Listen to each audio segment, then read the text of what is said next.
இவா ரொம்ப பெருமையா இருக்கா எல்லா விஷயங்கள்லயுமே. பல சந்தர்ப்பங்களை சைத்தன்ய மகாபிரபு இந்த மாதிரி காரியங்கள் பண்றது கிடையாது. ஏன்னு கேட்டா லோகத்துல ஜனங்கள் எல்லாரும் ஒரு சித்து விளையாட்டுன்னு நினைச்சிருந்து இதுதான் பக்தின்னு முடிவு பண்ணிடுவாங்க. அதனால என்ன பண்றாங்கன்னா எந்த காரணத்தை கொண்டும் சர்வசாதாரணமா தன்னுடையதான சக்தியை அவ்வளவு சுலபமா பிரயோகப்படுத்துறதே கிடையாது. கூடுமான வரைக்கும் அவர்களாகவே திரும்பி வருவதற்கான வாய்ப்புகளே கொடுத்துருக்காங்க. என்ன கேட்டா ஒருத்தர் பண்ணியாசங்கள லைனா வந்து நம்ம சரி பண்ணுங்க சரி பண்ணுங்க சரி பண்ணுங்கன்னு சொல்லிட்டு கிடப்பா. அவர்களா உணர்ந்து வெள்ள வரதுன்றதுதான் உத்தமமான விஷயம், பகு உத்தமமான விஷயம். எதிர்பாராத சந்தர்ப்பங்கள்ல ஏதாவது அத்திபூதா மாதிரி இந்த மாதிரி விசேஷ நிகழ்ச்சிகள்ல மட்டும் தங்களம் மறந்து அவர்கள் இந்த மாதிரியான ஒரு கருணை பண்ற அவளுக்கு சக்தி உண்டு. ஆனாலும் என்னத்துக்கு அவசியம் இருக்கு? அந்த ஜீவனை உணரட்டும் காத்துண்டு கிடக்கிறார். அந்த காரணத்தை கொண்டும் தன் சக்தியினாலே அந்த ஜீவன் தெரியாது லோக தெரியப்படாது. நாம ஜபத்தினாலையும் பகவானுடைய கிருப்பையினாலையும் அதனுடைய பிரயத்தனத்தினாலையும் இந்த ஜீவன் நல்வழிபட்டதுன்னு எல்லாருக்கும் தெரியணும். ஒழிய தன்னுடையதான சக்தியை கொண்டு இந்த ஜீவனை உத்தாரணம் பண்ணிட்டோம் அப்படின்னு சொல்லி லோகத்துக்கு தெரிய வைக்கணும் அவ ஆசைப்படுறதே கிடையாது.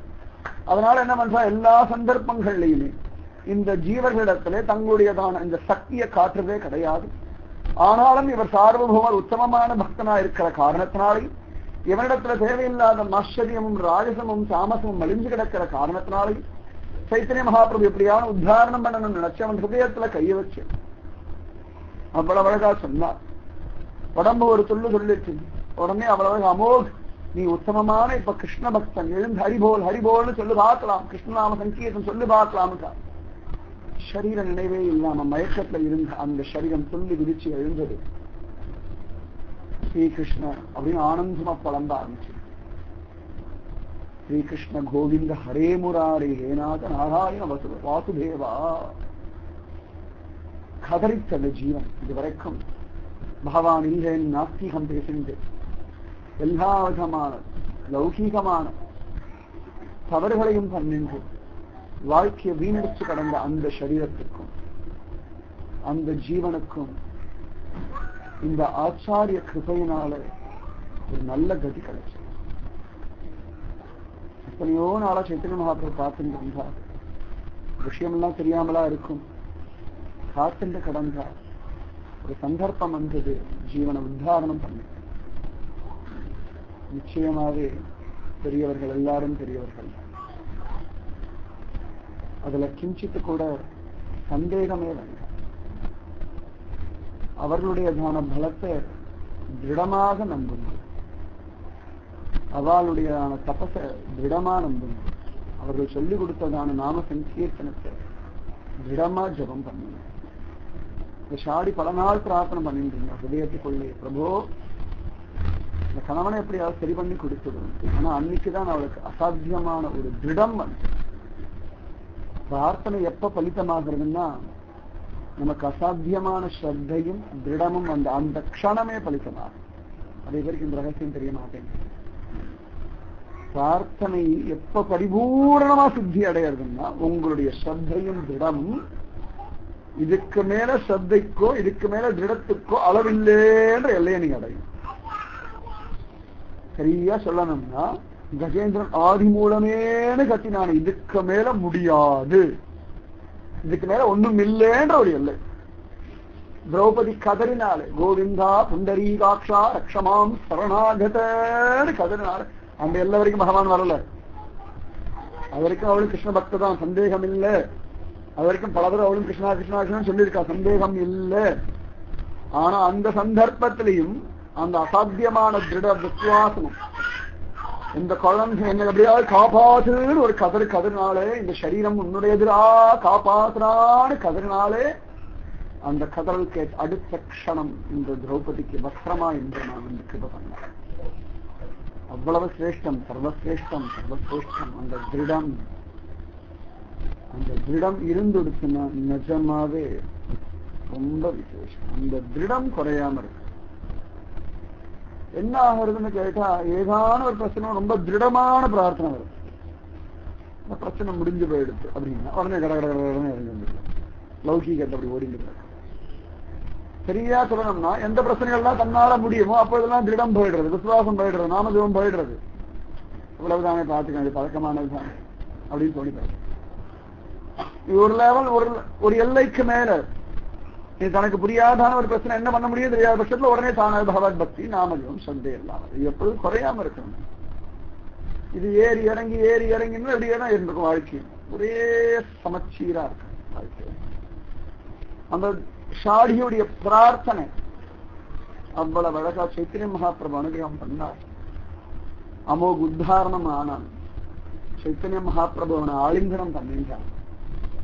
உடனே பரம சந்தோஷமா இருக்கு. பிரபுடைய சரணகமனங்கள்ல சேவிச்சான். பிரபு பல கோடி ஜென்மா பாவங்களே பண்ணிட்டேன், இந்த ஜென்மாவளியும் பாவமே வாழ்க்கையா வாழ்ந்துட்டேன், எப்படியாவது ஜீவனை உத்தாரணம் பண்ணுங்கோன்னு கதறி அழுதான். அப்படி கதறி அழுத உடனேயே சைத்தன்ய மகாபிரபு அவனுக்கு அனுகிரகம் பண்ணார். அவ்வளவு அவனும் பகவத் பக்தனா மாறினான். நிஜமாவே பக்தனா வாழணும், பக்தனாவே கிளம்பணும். இருக்கிற வரைக்கும் பக்தனா வாழணும். இங்க கிளம்புற சமயத்திலும் பக்தனாகவே கிளம்பணும். சரியா சொன்னா பிறக்கும்போது ஸ்ரீயா இருக்கும், பிறக்கும்போது ஸ்ரீயாவோ புருஷன் கடைசி வரைக்கும் அப்படியே தானே இருக்கும். அதே மாதிரி பக்தனாவே வாழ்ந்துட்டு பக்தனாவே போகும். திரும்ப வந்தாலும் பக்தனாகவே வரணும். இதை மட்டும் விட்டுடத்தாரு. அப்படியே பிரார்த்தனை பண்ணுங்க. இந்த பக்தின்ற ஒண்ணு அடிப்படையா வச்சுக்கோங்க. பக்தனா வாழணும், பக்தனா போகணும், பக்தனாகவே வரணும். எதுவும் வரவே கூடாது. எதுவும் வந்தா பிரயோஜனம் இல்லை. புனரப்பிக்கணும் புனரப்பிக்கணும் இது விஷயம் இல்லை. பக்தனாகவே வாழணும். இந்த அமோகுடைய வாழ்க்கையின் உத்தாரணமாச்சு. சார்வபௌம பக்தாச்சாரியாருக்கு பரமானந்தமாயிருக்கு, ஷாடிக்கும் பரமானந்தமாயிருக்கு. எல்லாரும் சேர்ந்து அற்புதமான சைத்தன்ய பக்தி பண்ணிட்டு வந்தார். சைத்தன்யம் எல்லாரையும் உத்தாரணம் பண்ணிட்டு வந்தார். அத்தனை அழகா ஒவ்வொருத்தருக்கும் ஒவ்வொரு விதமான கிருபை. நித்தியம் ஜெகநாத தர்சனம், நித்தியம் ஜெகநாத பிரசாதத்தை இருக்கிறது, நித்தியம் ஜனங்களோட நாம சங்கீர்த்தனம், நித்தியம் பகவத் தசனம். இதை தவிர வேற எதுவும் தெரியாமல் பரமானந்தத்தின் எல்லையில சைத்தன்யர்களுடைய திருவடி நிலையில நிறைய பக்தர்கள் ஒதுங்கி இருந்தார். நித்யானந்தரதான் கௌட தேசத்துல பக்தி பிரச்சாரம் பண்ணணும்னு அனுப்பிட்டார். அவரும் ஒவ்வொரு இடங்கள்லயா போய் பக்தி பண்ணி பிரச்சாரம் பண்றார். சைத்தன்ய மகாபிரபு வாக்கு கொடுக்கிறார், சூக்ஷ்ம ரூபமா நான் உன் கூட தான் இருக்கிறேன் அப்படின்னு சொன்ன பிறகுதான் கிளம்பவே மாட்டேன்ட்டார் நித்யானந்தர். நித்யானந்தருக்கு சைத்தன்ய மகாபிரபு பிரியறது நடக்காத காரியம். எப்படி லக்ஷ்மணனால ராமனை பிரிய முடியாதோ அந்த மாதிரி பகிப்பிராண இவாபராகான்னு சைத்தன்யருடைய இன்னொரு பிராணம் தான் நித்யானந்தர். ஆனாலும் சைத்தன்ய மகாபிரபு சொல்லிட்டார், லோகத்தை உத்தாரணம் பண்ணணும்னு சொன்னான். கௌட தேசம் முழுக்க பகவத் பக்தி இல்லை, நாம ஜபம் எதுவுமே இல்லை. எல்லாரும் பார்த்தோம்னு சொன்னா வெறும் இலக்கண விஷயங்கள், அவன் சாஸ்திர விஷயங்கள் அவன் சர்ச்சை பண்றவாளா இருக்காளே ஒழிய உத்தமமான பக்தர்களா காண கிடைக்க மாட்டேங்கிறான். நீதான் அதெல்லாம் உத்தாரணம் பண்ணணும்னு சொல்ல உடனே நித்யானந்தன் எல்லா இடங்கள்லையும் போய் பக்தி பிரச்சாரம் பண்ணிட்டு வந்தான். நவத்வீபம் போனா, சசிமாதாவை பார்த்தா. சசிமாதாவுக்கு பரம சந்தோஷம். அப்பா உன்னை பார்த்த உடனே என்னுடைய 2 புத்திரர்கள் சன்னியாசிகள் ஆனார்கள் கூட மறந்து போயிடுறா குழந்தை, நீ இங்கேயே இருந்துட்டு ஆனந்தமா பக்தி பிரச்சாரம் பண்ண. அங்கேயும் இருந்துட்டு பக்தி பிரச்சாரம் பண்ணிட்டே இருந்தா. நித்யானந்தர் எல்லா ஜனங்களையும் உத்தாரணம் பண்ணார். நித்யானந்தருடைய பலம் என்னன்னா தாழ்ந்த ஜனங்களுக்கா பார்த்து பார்த்து பார்த்து சொன்னார். இந்த ஜனங்கள் எல்லாம் பெரிய பெரிய சாஸ்திர வித்வான்களும் விஷயம் தெரிஞ்ச பெரிய பண்டிதர்களும் ஒதுக்கி தள்ளினார்களோ, இவர்கள் ஜாதியினால தாழ்த்தப்பட்டவர்கள், குலத்தினால ஒதுக்கப்பட்டவர்கள், இவர்கள் லோக விஷயங்கள்ல மூழ்கி கிடக்கிறதுனால தள்ளப்பட்டவர்கள்னு சொல்லியிருந்தா அவர்களிடத்திலே போய் ரொம்ப தைரியமா, ஏன்னா அந்த காலத்துல பார்த்தோம்னா ரொம்ப தூரம் இந்த குல ஆச்சாரம் நிறைய இருந்தது, குல கட்டுப்பாடு ஜாதி கட்டுப்பாடுலாம் இருந்தது. அதையெல்லாம் தாண்டி போய் எல்லா ஜனங்களுக்கும் இந்த நித்யானந்தர் அவ்வளவு அழகா சர்வ சுலபமான நாம சங்கீர்த்தன விஷயத்தை சொல்லிக் கொடுத்தார். எத்தனையோ ஜனங்கள் பரம சந்தோஷம் அடைஞ்சார்கள். ஒரு பக்கம் பிராமணர்கள் எல்லாம் அவர்களை தூஷிதம் பண்ண ஆரம்பிச்சு, அவர் ரொம்ப அக்கிரமம் பண்றார், தப்பு பண்றார் அப்படின்னா செஞ்சு அவருக்கு எதை பத்தியும் கவலை இல்லை. சைத்தன்யருடைய கட்டளையை நிறைவேற்றுறது தான் தன் வாழ்க்கை லட்சியம் இருந்தார். பரம சந்தோஷமா எல்லா ஜனங்களுக்கும் பகவத் பக்தியையும் நாம சங்கீர்த்தனத்தையும் சொல்லிக் கொடுத்திருந்தார். ஊர் ஊராவே பிரச்சாரம் பண்ணிட்டு இருந்தார். நிறைய பக்தர்கள் வீடுகளுக்காகவே பிரச்சாரம் பண்ணார். நிறைய ஜனங்களை சேர்த்தார். எல்லா ஜனங்களும் மாத்தி மாத்தி மாத்தி மாத்தி இந்த நித்யானந்தருடைய கிருபையினாலே பரமார்த்திகமான பகவத் பக்தியுடைய வழியில பிரவேசிச்சார். பல ஜனங்கள் கிருதார்த்தர்கள் ஆனார்கள். பகவத் பக்தியின் எல்லையை பார்க்க ஆரம்பிச்சுட்டார். எல்லாரும் விதவிதமான சன்மானங்கள் எல்லாம் கொடுக்க ஆரம்பிச்சுட்டார். இதுவரைக்கும் ஒரு அவதூத சன்னியாசியா இருந்துட்டே இருந்தார் நித்யானந்தர். இப்ப ஜனங்களுடைய ஆசைக்காகவும் ஜனங்களுடைய பிரேமைக்காகவும் விதவிதமான வஸ்திர ஆபரணம் பூஷணம் எல்லாம் பண்ணிக்க ஆரம்பிச்சுட்டாங்க. போச்சு, அவ்வளவுதான். ஜனங்களுக்கு பக்தர்கள்லாம் இப்படிதான் ஒரு லட்சணம் வச்சிருக்காங்க. இந்த லட்சணம் கொஞ்சம் மாறுற மாதிரி இருக்குன்னா உடனே, ஏன்னா ஜனங்கள் சரீரத்தையும் அதோடைய செயல்பாட்டையும் ஆச்சார அனுஷ்டானங்களை பார்க்காதே, அதை தாண்டி ஹிருதயத்தை பார்க்கறது கிடையாது. நித்யானந்த எல்லாவற்றையும் கடந்தவர், உத்தமமான பிரேமியர், அற்புதமான பிரேமையில கிடைச்சு கிடக்கும்படியான ஒரு உத்தம மகாத்மா. அதனால விதவிதமான பூஷணங்கள், ஆடை, ஆபரணங்கள் அதற்கு அப்படிலாம் இருந்தது கிடையாது. இப்ப அவருக்கு அது ஒன்றும் தெரியல. அவர் பாட்டி பகவத்பக்தியில தரிசனம் எல்லாம் பண்ணிட்டு இருக்கா. உடனே பல பேரும் ஜனங்கள் பல விதமா பேச ஆரம்பிச்சு, நீங்க பண்ண ஆரம்பிச்சுட்டா. விதவிதமா விதவிதமா விதவிதமா. இதுவும் ஒரு விதத்துல நல்லது. ஏன்னு கேட்டா, எப்பொழுதுமே இந்த ஜனங்களுக்கு பக்தாவோட திடீர்னு பார்த்தா நம்பிக்கை வரும், திடீர்னு பார்த்தா அவநம்பிக்கை வரும், நஷ்டம். யாராவது 5 பேர் நிந்த பண்றாங்கன்னா உடனே அடியோ ஒரு பொய்தானோ, ஏமாத்தானோ ஒதுங்கி போறோமா, இல்லாட்டி ஸ்ரத்த இருக்கான்னு பகவான் நமக்கு பரீட்சை வைக்கிறதுக்காக இவாள வச்சிருக்கான். ஒரு நிந்திர மண்டல லோகம் இருக்கணும் கொஞ்சம். அவ இருந்தாதான் ஜனங்களுக்கு இன்னும் எது உத்தமமானதுன்னு ஒரு ஆராய்ச்சின்ற எண்ணமே வரும். இல்லாட்டி எல்லா நல்லதும் எடுத்துருவா, இல்லாட்டி எல்லா கெடுதலும் எடுத்துருவா. அதனால லோகத்துக்கு இந்த நிந்தனம் பண்றாள். இது மாதிரி ஊர் விஷயமெல்லாம் பேசிண்டு தேவையில்லாத வம்பல்லா பேசிட்டு இருக்காள். அடுத்த வாழை பத்தி குத்தம் அவர்களாலையும் ஏதோ ஒரு பிரயோஜனம் இருக்கத்தான் செய்யறது. எல்லாரும் விதவிதமா பேச ஆரம்பிச்சா இந்த விஷயம் அங்கேயும் இங்கேயுமா அரசல் புரசலா நேரம் சைத்தன்ய மகாபிரபு காதுல விழுந்துடும். அப்பொழுதும் சைத்தன்ய மகாபிரபு அவர் பெரிய தியாகி, அவர் பெரிய வைராகி. நிச்சயமா இந்த காலத்தை கொஞ்சம் நித்யானந்தர் படி இறங்க மாட்டார், கீழே இறங்க மாட்டார். என்ன தைரியம் பாருங்க ஆச்சாரியன். இப்படி இருக்கணும். உத்தமமான சிஷ்யன், உத்தமமான சிஷ்யன்னா எந்த இடத்திலையும் அவ சரியாத்தான் இருப்பானும்படியான ஒரு உத்தமமான நிலைமை நம்ம அடையணும். அப்படி ஒரு எல்லையை அடையணும். அவர்கள் யார் சொன்னாலும் நம்பவே முடியாதபடி அளவுக்கு வசந்து வரணும். ஏன்னா அவளுக்கு ஒரு சுய நிர்ணயம் வந்துடுத்து. நம்ம வாழ்க்கைனா பக்திக்காகத்தான், பகவானுடைய கிருபைக்காகத்தான் வாழும். மற்ற விஷயங்கள் எல்லாம் அனித்தியமானது. இருந்தாலும் லோகத்தில் இருக்கிறதுக்காக எல்லாரோடையும் பழகணும், எல்லாரோடையும் வாழணும். ஆனா மனசுல பகவான் தான் பிராதான்யம். அவளுக்குள்ள தன் வாழ்க்கையை பற்றிய ஒரு நிர்ணயமும் ஒரு திருடமும் பகவத் தியானமும் ஆச்சாரிய விசுவாசமும் வந்து கொடுத்தனா எப்பேற்பட்ட இடத்துல இருந்தாலும் அவளுக்கும் பயம் இல்லை, அடுத்தவர்களுக்கும் பயம் இல்லை. லோகம் புரியாம தான் பேசுகிறார். ஒரு மகா உத்தமமானவன் இருக்கா அப்படின்னா அவன் எல்லா விதமான காமக்ரோதையும் ஜெயிச்சுட்டான்னா, சுத்தி வர ரம்பா, மேனகா, ஊர்வசி அவ்வளவு அழகா வந்தாலும் கூட அவனுக்கு ஒரு பாதிப்பும் இல்லை. பெரிய பணமா இருந்தாலும் அவனுக்கு எந்த விதம் பாதிப்பு இல்லை. குச்சேலர் பெரிய ஒண்ணுமே எல்லாம் வரிவனா இருந்தார், தரித்திரவானா இருந்தார். அப்படி தரித்திரனா இருந்தவர் திடீர்னு பணம் கிடைச்சது பகவானால். அப்பொழுதும் கூட அவர் மனசுல எந்த விதமான பாதிப்பும் உண்டாது. கடைசி வரைக்கும் பக்தனாகவே தான் காலம் கடத்தி. அதனால பகவான் தைரியமா இருக்கார். செல்வத்தை அனுகிரகம் பண்ணான். ஏன்னா தவறானவர்கள் அனுகிரகம் பண்ணி ஆச்சுன்னா கஷ்டம் உண்டாகுமே. நல்ல பாவம் பார்த்து பார்த்து பார்த்து பார்த்து பார்த்து எல்லாத்தையும் நடத்திட்டு வரான். அதனால அந்த ஹிருதயத்துல அவளுக்கு ஒரு சுய சிந்தனை, சுய நிர்ணயம் வரணும். நம்ம யாரு, என்ன பண்ணிட்டு இருக்கோம், நம்முடைய குற்றம் என்ன, குறை என்ன, குணம் என்ன, எப்படி வாழ்க்கையை நடத்தணும், எந்தெந்த குற்றங்களை எப்படி சரி பண்ணிக்கணும், எந்தெந்த குறைகளை நிவர்த்தி பண்ணிக்கணும், எந்தெந்த குணங்களை சாஸ்வதமா வச்சுக்கணும், அவர்களுக்கு அவளை பத்தி ஒரு நிர்ணயம் வந்துடுச்சுன்னா நிஜமாவே உலகத்தில் எந்த முறையில இருந்தாலும் ஜெயிச்சார். அது எப்ப வரும்னா பகவத் ஞானத்தினாலையும் சித்தமான நாம சங்கீர்த்தனத்தினால மட்டுமே தான் நடிக்கும். அவ்வளவு தூரம் அந்த ஸ்ரத்த அவசியம், அந்த நாம ஜபம் அவசியம். இந்த நித்யானந்தர் அவ்வளவு ஸ்ரத்தையோடு இருக்கிறதுனால, உன்னதமான கிருஷ்ண பிரேமையில தலைக்கிறதுனால காமமோ கோடமோ அவரிடத்துல வரல. அதனால அவர் பாட்டு இருந்தாலும் யார் என்ன சொன்னாலும் சைத்தன்ய மகாபிரபு ஏற்றுக்கொள்ள அப்படி அப்படின்னு கேட்டுட்டாரு. சில இடங்கள்ல மறுப்பு சொன்னா, சில இடங்கள்ல மறுப்பு சொல்லல. அப்படியே காலம் பண்ணிட்டு இருக்கு. ஆனா நிறைய ஜனங்களுக்கு நித்யானந்த இடத்துல அசாத்தியமான திருட விசுவாசமும் வந்துடும். நிறைய ஜனங்கள் நித்யானந்தர் தங்களுடையதான ஆத்ம பந்துவா ஏற்றுவிட்டான். அப்படியே 8 வருஷம் ஓடின்னு இருக்கு. திரும்பியும் ரத்த யாத்திரைக்காக எல்லாரும் வரா. நித்யானந்தருக்கு கொஞ்சம் வருத்தமா இருந்தது. அங்கே எல்லாரும் சொல்றத பார்த்து ஒரு பச்சாதாபம் வந்துடும். என்னடா அது, பிரபுவுடைய மனசுக்கு விருத்தமா நடக்கிறோமா, அவர் வருத்தம் உண்டாகும்படி நடக்கிறோமான்னு ஒரு பயம் வந்துடுச்சு. ஒரு பெரிய துக்கம் வந்துருச்சு. அவரால் அந்த துக்கத்தை தாங்க முடியல. லோகம் தன்னை தூஷணம் பண்ண பொழுது கூட அவரால் பெருசா கவலைப்பட இருந்தார், பெருசா எடுத்துக்க முடியாது. ஆனா தன் பிரபுவுக்கு தன் காரணம் கொண்டு ஏதேனும் வருத்தம் சம்பவிச்சிடுமோன்னு நினைக்கும் போது அதுக்கு துக்கமா இருந்தது. அதனால பூரி ஜெகநாத கஷேத்திரம் போக வேண்டாம்னு நினைச்சார். இருந்தாலும் போகாம இருக்க முடியல, கிளம்பிட்டார். கிளம்பினார். பூரி ஜெகநாத கஷேத்திரம் வந்தான். ரத யாத்திரைக்கு அடுத்த வருஷம் எல்லாரும் வந்தார். எல்லா ஜனங்களும் திரும்ப வந்தான். அந்த வருஷமும் வந்தார். ஆனால் பிரபு போய் பார்க்கல. அவர் பாட்டுக்கு ஒரு மரத்திலேயே போய் நின்றுட்டார். பிரபுவை பார்ப்பதற்கு எனக்கு அருகதை இல்லை அப்படின்னு சொல்லி இந்த நித்யானந்தர் இருந்துட்டார்.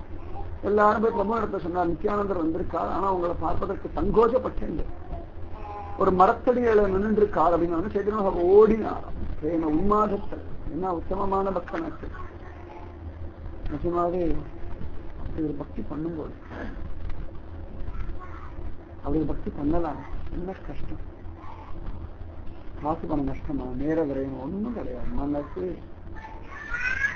மனசு அந்த சப்த வரணும், தவிப்பு வரணும், பிரார்த்தனை பண்ணுங்க. நித்யானந்தரை போல, மீராவை போல, ஆண்டாளை போல உத்தமமான ஒரு ஸ்திதி அடையணும் வாழ்க்கையில். நீ எத்தனை ஜென்மா வேணா எடுக்கலாம், எத்தனை ஜென்மா வேணா பணம் சம்பாதிக்கலாம், எத்தனை ஜென்மா வேணா விதவிதமா படிக்கலாம், எத்தனை ஜென்மா வேணா பெருமையோட அடையலாம். ஆனா கிருஷ்ண பக்தி ரொம்ப துர்லபமான ஒரு விஷயமாச்சு. லோகத்திற்கு அப்பாற்பட்டதான ஒரு விஷயம். எல்லாம் பண்ணுவோம், என்ன படிங்க, என்ன வேலைக்கு போங்க, தனம் சம்பாதிங்க. ஆனாலும் கிருஷ்ணன் ஒருத்தனை வாழ்க்கையின் லட்சியமா வச்சுக்கோங்க.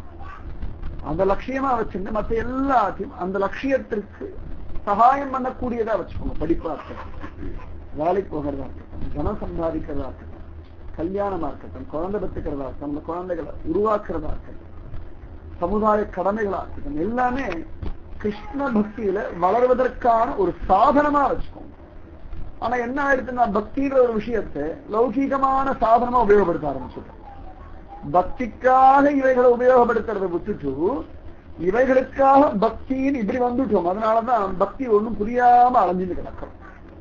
அதாவது வாழ்க்கைக்கு சம்பந்தம் இல்லாத ஒரு விஷயம் பக்தி. அந்த பக்தியை நம்ம பிடிச்சு வச்சுக்க வேண்டியது நடக்கிறதுனால என்ன ஆகிறதுனா சமயத்துல இந்த வாழ்க்கை வேற பக்தி வேற.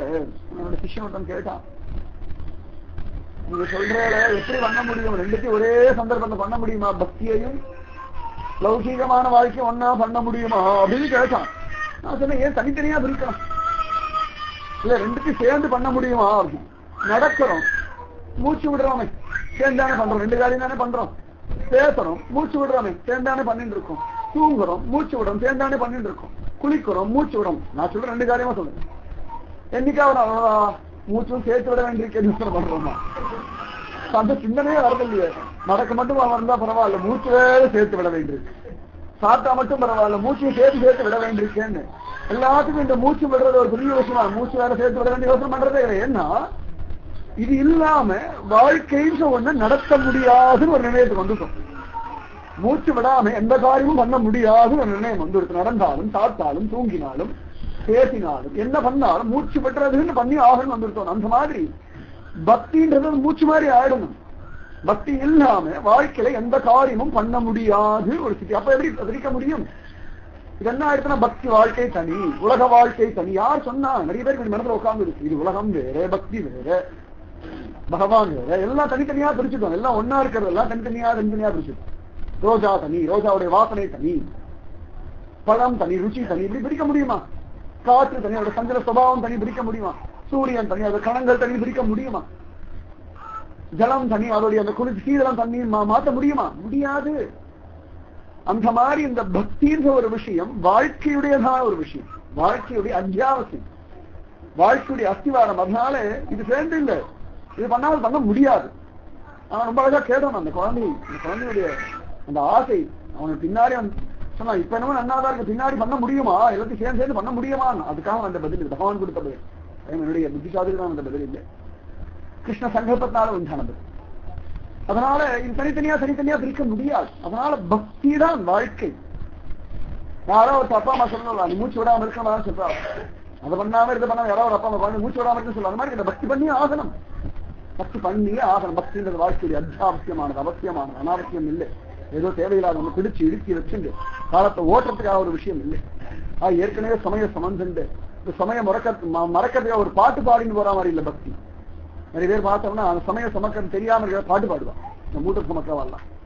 அந்த மாதிரி சமய கஷ்டப்பட்டு சமந்து என்ன சமயம் மறக்கிறதுக்காக பக்தி இல்ல, சமய சமக்காம இருக்கிறதுக்காகத்தான் பக்தி. பாவமுடைய சமந்துண்டு அப்படி ஓடினு கஷ்டப்படுறதுக்காக பக்தி இல்ல. பாவமூட்டைன்ற ஒண்ணு தேவையில்லாம சமக்கவே இல்லாம இருப்பதற்காகத்தான் பக்தி. புரிஞ்சுக்கோங்க.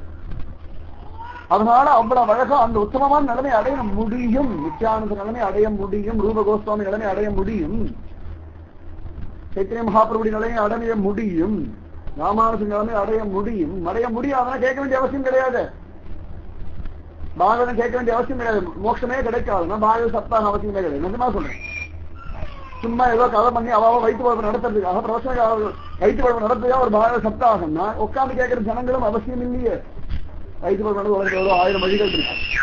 அவர் பாகவத சப்தாகம் பண்ணி ராமாயணம் நவாகம் பண்ணி ஒரு வயிற்று பழப்பு நடத்த வேண்டிய அவசியம் இல்லை. அதனால பக்தியினுடைய எல்லையை அடைய முடியும். அதற்காகத்தான் எல்லா விரிவான இவ்வளவு அழகாக விஷயங்கள் பண்ணி வச்சிருக்கா. நித்யானந்த அவ்வளவு வசந்த நிலைமையில் இருந்தார். அதனாலேயே சைத்தன்ய மகாபிரபு சொல்லி விதிச்சு ஓடி வந்தார். சைத்தன்ய மகாபிரபு பார்த்த உடனே கதறி அழுதார் நித்யானந்தர். என்ன தன்னுடைய பிரிய நாயகன் இவ்வளவு நாள் பார்க்காம இருந்ததே பெரிய கஷ்டமா இருந்தது. இவ்வளவு தூரம் பக்கத்துல வந்துட்டும் பார்க்க முடியலையே, தரிசனம் கிடைக்கலையேன்னு போது இன்னும் பரம துக்கமா இருந்தது. அதே நாயகன் தன்னை பார்க்க ஓடி வரான்னு தெரிஞ்ச உடனே இன்னும் துக்கம் அதிகமாறாரே. பிரபோ இவ்வளவு கருணையா, என்னத்துக்கு இந்த ஜீவனிடத்துல இவ்வளவு கருணை உனக்குன்னு கதறி அழுதார். சைத்தன்யர் பக்கத்துல வந்த ஆலிங்கனம் பண்ணலாம் வரத்துக்குள்ள நித்யானந்தர் மூர்ச்சியாய் விழுந்து. ஏன்னா அவரால் இந்த கருணையை தாங்க முடியல. லோகம் இவ்வளவு தூஷணம் பண்ணியும் இந்த சிஷ்யனுடைய உன்னதமான மனசு தெரிஞ்சு ஓடி வந்துட்டியாடா பிரபோன்னு கதறி அழுதான். நிஜமாவே ஆச்சாரிய புருஷருடைய கருணைக்கு விலையே கிடையாது. விலையே சொல்ல முடியாது. யாரால சொல்ல முடியும்? ஆனா அவர்களுக்கு கருணையே பிரபாவம் ஆயிடுச்சு. அதனாலதான் கதறணும் எல்லா பிரிவாலும். கருணையை வீணடிச்சு விடாது. கையில ஒரு 100 ரூபாவோ 1000 ரூபாய் கொடுத்து கிழிச்சு போடுன்னா போடுவேல சொல்லுங்க பார்க்கலாம். ஒரு 100 ரூபாய்க்கும் ஒரு 1000 ரூபாய்க்கும் அவ்வளவு மரியாதைன்னா விலையே இல்லாத சைத்தன்ய கருணை, ராமானுஜ கருணை, மத்வ கருணை, மீராவுடைய கருணை, ஆண்டாளுடைய கருணை, கருணை இவ்வளவு கருணை சேர்ந்து கிடைக்காது. வீணடிக்கிறதுனா எப்படி இருக்கு நினைச்சு பாருங்க. பெரிய கருணை இது. 100 ரூபாய் 1000 கோடி கூட ஒண்ணும் இல்லை. கோடி கூட ஒண்ணுமே கிடையாது. இந்த கோடி ரூபாய்க்குரிய பொருளை வாங்கியாச்சு. 1 கோடி ரூபாய் ஒரு வாட்ச் கிடைக்கும். நீ வாங்கியாச்சுன்னா அவ்வளவுதான் கோடி ரூபாய் மதிப்பு முடிஞ்சு போச்சு. வாங்கலாம். இன்னைக்கு இருக்கு அந்த மாதிரிலாம். ஒரு வேலை கையில கட்டி நடக்கல. ஆனா சாப்பாடு போடுமா யோசனை இல்லை. அதை காட்டிலும் பெருசு குரு கிருபை. அத கதற விழி கிடைக்குமா, அபயக்கரம் கிடைக்குமா, குருநாத சரணத்தில் கிடைக்குமா.